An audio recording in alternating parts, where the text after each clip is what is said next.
Viewers, welcome back to my channel. और आज मैं आपको स्टडी कराने वाली हूँ एक बहुत important and most common fungus के बारे में, जो कि है माइक्रोबायोलॉजी में एस्परजिलस। ठीक है, एस्परजिलस होता है। माइक्रोबायोलॉजी वाले स्टूडेंट्स ने इनको लैब के अंदर बहुत ज़्यादा देखा होगा, ठीक है, क्योंकि यही मोस्ट कॉमनली कंटामिनेशन करते हैं। जो भी प्लेट्स बनाए जाते हैं उसमें ये कंटामिनेशन बहुत दिखता है एस्परजिलस का। ठीक है, जो मीडिया है, ये एक प्लेट है जिसके ऊपर कल्चर मीडिया है, उसके ऊपर जो ये आप देख सकते हैं ग्रीन कलर का, ये एस्परजिलस की ग्रोथ है। ठीक है, और ये वाली जो आप ब्लैक कलर की ग्रोथ देख सकते हैं, ये एस्परजिलस है, फंगस है ये। ठीक है, फंगस की ग्रोथ है ये, एस्परजिलस फंगस की।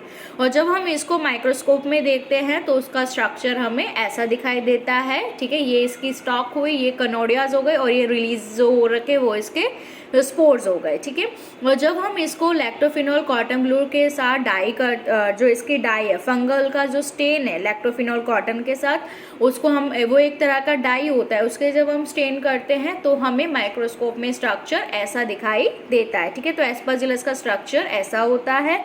और नॉर्मली जो हम ड्रॉ करते हैं, इसका नॉर्मली स्ट्रक्चर ऐसा होता है। ठीक है, कैसा, इसमें ये नीचे इसके फुट सेल है, ठीक है, कनोडिया फोर्स है, नोडिया फोर्स है, अलग अलग इसकी प्रोनाउंसिएशन सब लोग करते हैं, और ये इसके कनोडियाज हैं। ठीक है, तो this is a structure of Aspergillus, और ये एस्परजिलस माइक्रोस्कोप में ऐसा दिखता है, और आपके मीडिया की प्लेट पे माइक्रोलैब के अंदर ऐसा मीडिया की प्लेट पे दिखता है। और अब हम पढ़ने वाले हैं एस्परजिलस नाइगर के बारे में। ठीक है, सबसे पहले इकोलॉजी। इकोलॉजी मतलब ये कहाँ हमें मिलता है, तो एस्परजिलस इतना मोस्ट कॉमनली है कि ये हमको हर जगह मिलता है, लेकिन सबसे ज़्यादा सॉइल में मिलता है।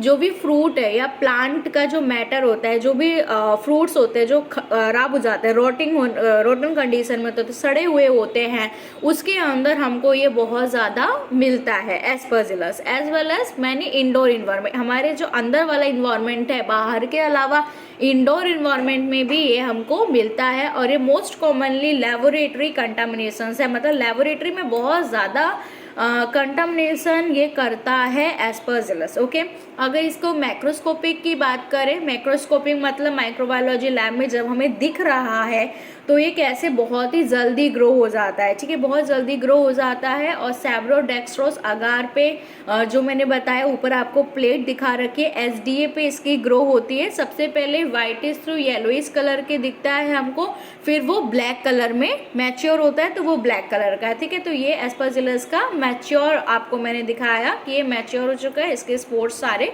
बन गए हैं। तो 3 to 5 डेज में ये बिल्कुल मैच्योर हो जाता है। स्टार्टिंग में जब इसको 24 आवर्स हो रखे होते हैं तब इसमें वाइट टू येलो इस कलर का हमें दिखाई देता है, मैट जैसा दिखता है, मैट ऑफ माइसीलिया दिखता है, लेकिन ये बहुत जल्दी ब्लैक हो जाता है। ठीक है, क्योंकि जो उसके कनोडियाज होते हैं, नोडियाज जो होते हैं, वो पिगमेंट्स बनाते हैं। जब वो मैच्योर हो जाते हैं तो वो ब्लैक कलर में हमें दिखाई देने लगता है।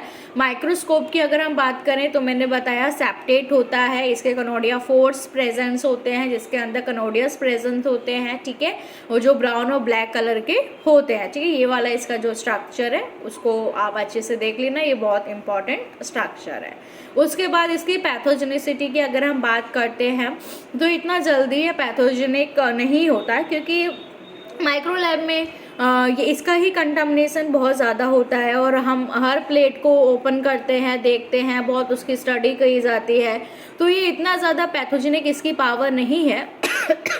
लेकिन ये पैथोजेनिक उसके लिए होता है, और एस्परजिलोसिस नाम की डिजीज़ को, इन्फेक्शन को करता है जो इम्यूनो कॉम्प्रोमाइज्ड पेशेंट है, मतलब जिसकी इम्यूनिटी वीक है, जिसका इम्यून सिस्टम वीक है। ठीक है, जिसकी इम्यूनिटी वीक है, जिसका इम्यून सिस्टम वीक है, उसके अंदर ये एस्परजिलोसिस, जो एस्परजिलोसिस नाम का इन्फेक्शन होता है, वो उसमें कर सकता है। ठीक है, और ये ईयर इन्फेक्शन में भी दिखाई देता है, लेकिन ये प्राइमरी फैक्टर की तरह नहीं होता, प्राइमरी इन्वेंटर नहीं होता। मतलब कहीं ईयर में पस है, ठीक है, उसमें बैक्टीरियल की ग्रोथ हो रखी है, तो हो सकता है कि फंगस की ग्रोथ उसके ऊपर आ जाए, एस्परजिलस की ग्रोथ आ जाए। जैसे आपने देखा होगा किसी पेशेंट को शिकायत होती है कि पस बन गया है, तो वो बैक्टीरियल ग्रोथ होती है, लेकिन जब फाइंड आउट होता है तो उसमें फंगल ग्रोथ भी होती है। तो एस्परजिलस ही होती है वो मोस्ट कॉमनली, जो उसके अंदर एज अ सेकेंड इन्वेंटर की तरह काम कर लेती है।